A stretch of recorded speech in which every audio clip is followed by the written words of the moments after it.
Greetings, everyone. Today, we have 4 teachings that challenge us to see aspects of our life differently. Are you ready? Welcome to my podcast, A Psychologist Looks at Scripture. I am Peter Doherty, a Catholic priest and a psychologist. I draw on my training in psychology and scripture studies to offer unique insights into the Gospels and explore innovative pastoral teachings for Christians. The Gospels provide a wealth of knowledge about God and the evolution of our spirituality, and there's always more to discover. My podcasts typically last between 7 to 10 minutes, during which I share reflections and insights that I hope will be beneficial to you. I welcome your questions and comments. Your feedback is invaluable. Today's podcast focuses on Luke chapter 6, verse 27 to 38. This gospel will be read in churches on February the 23rd, 2025. We hear today what is, without a doubt, one of the most radical of the teachings of Jesus. Jesus did adopt a teaching style that was common in his day. The teacher would often make a dramatic statement, and the students would either challenge it or attempt to figure out what the teacher was trying to teach. Examples of this from Scripture are, "Let the dead bury the dead," from Luke chapter 9, verse 60. Or, "If your hand causes you to sin, cut it off," from Matthew chapter 5, verse 29 to 30. These phrases were meant to emphasize the significance and the passion behind these teachings. Could Jesus be doing the same thing here? Jesus is pointing out in a dramatic fashion that it is easy to practice our faith when everything is going well. It's when life is not going our way that our faith commitment is truly lived out. I suspect that the radical teachings that Jesus presents today is practiced by less than 1% of committed Christians. At first glance, the teaching in this gospel doesn't make any sense. But upon further reflection, the meaning becomes deep and personal. Jesus is talking about radical forgiveness. The core of this teaching is forgiveness for one's enemy. Forgiving someone who has deeply hurt you can seem like an impossible task. We cannot blame you for not loving your enemies. There are so many erroneous beliefs about forgiveness. I won't go into a lot of detail at this point, as my book, Forgiveness, Breaking Free and Moving On, addresses most of the dysfunctional beliefs. Jesus wisely points out that even sinners can do good things for people, especially their friends. Loving your enemies and practicing radical forgiveness will not like you win respect, because most people will not understand what you are trying to do. Christians are called to go beyond the bare minimum. Let us unpack this gospel. Love your enemies, do good to those who hate you, bless those who curse you. Tough words, tough lesson. The basic message here is Jesus is telling the people that your actions should be based on your personal values, not a reaction to somebody else's bad behavior. The teaching is actually a call to freedom. Sure, it hurts when someone mistreats you. This is especially true if that someone was someone you trusted. Yes, they may deserve retribution, but it's not about them. Yes, they and others may initially think you are weak for not retaliating. They may not see that you are actually making a choice. It's not because you can't defend yourself. The irony here is that you are strong. You are resisting the impact of their injurious behavior. Loving your enemies does not necessarily mean reconciliation. Toxic and unhealthy relationships can be a special challenge. Sometimes you need to put clear boundaries around a relationship that is unsafe and perhaps even dangerous. Keeping a safe distance still allows us to live the teachings without putting ourselves at risk. Many pastors, including myself, have asked their congregation this question, and I've actually asked it in this podcast. If Christianity was illegal, would there be enough evidence to convict you? It's a good question. The purpose of the question is having the listener reflect on whether their lifestyle aligns with their spiritual values. I often hear people speak about Christian values. It soon becomes apparent that many people have these same values. They're not just held by Christians.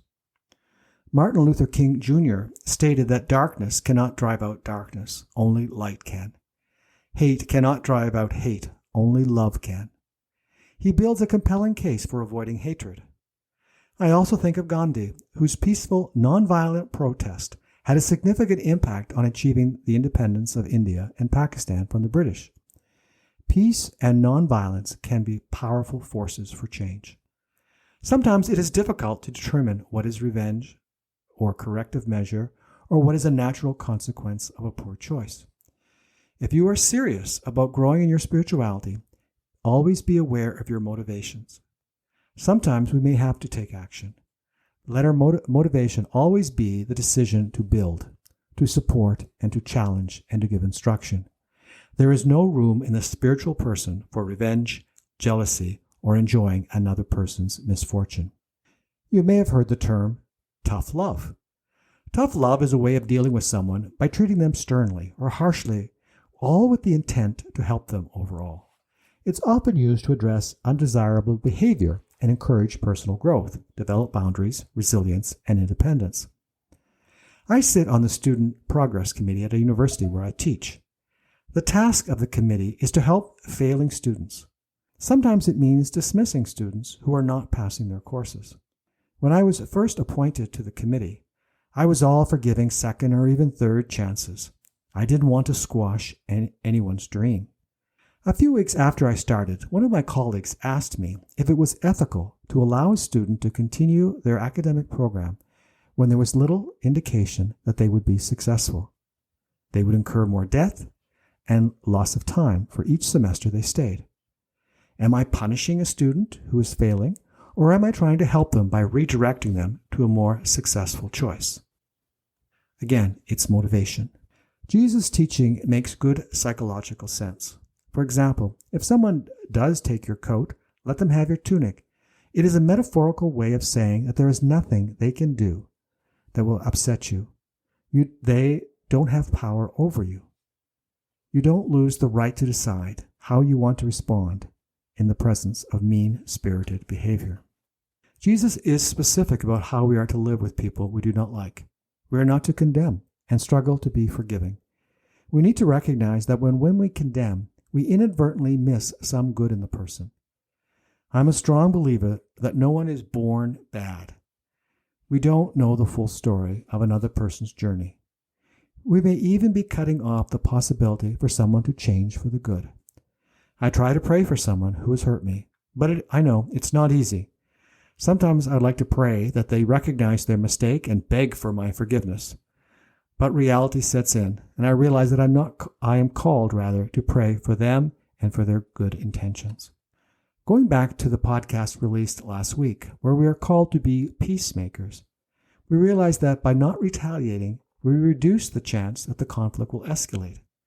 Fear, anger, and jealousy can lead to hateful actions and to lead someone to act badly. Retaliation only leads to intensifying the conflict. As a psychologist, I often wonder, are there personality traits that might help someone live out the gospel teachings today?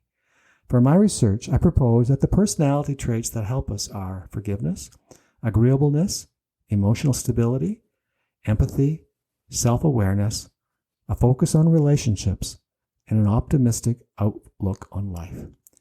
These traits enable individuals to navigate conflicts with grace and understanding, ultimately leading to healthier interpersonal relationships, personal well-being, and ultimately deepen their spirituality. So I urge you to consider developing these traits as a preparation to live out a fuller and more spiritual life. The life of Jesus gives us clear direction of what Jesus means in this gospel. Jesus did speak his truth to those in power, and he wasn't a stranger to conflict. He was very skillful in how to handle conflict. He had more than his share of people who wanted to trap him, yet he remained faithful to his own non-violent beliefs and chose not to retaliate. Thank you for listening. Join me next week when we continue to explore another gospel passage from Luke, where we can listen to more profound and challenging aspects of his teachings. If this is your first time tuning in, I encourage you to explore previous episodes available on various podcast platforms and, of course, YouTube. New episodes are released every Sunday, focusing on the upcoming week's gospel. Your feedback is invaluable for improving this podcast. I want to express my gratitude to my teammates, Heather Patel-Doherty and Richard Coulombe, who play an essential role in preparing this podcast. For any questions or concerns, please reach out via email at peter.doherty, DOHERTYOMI, @gmail.com. God bless you all and have a blessed week.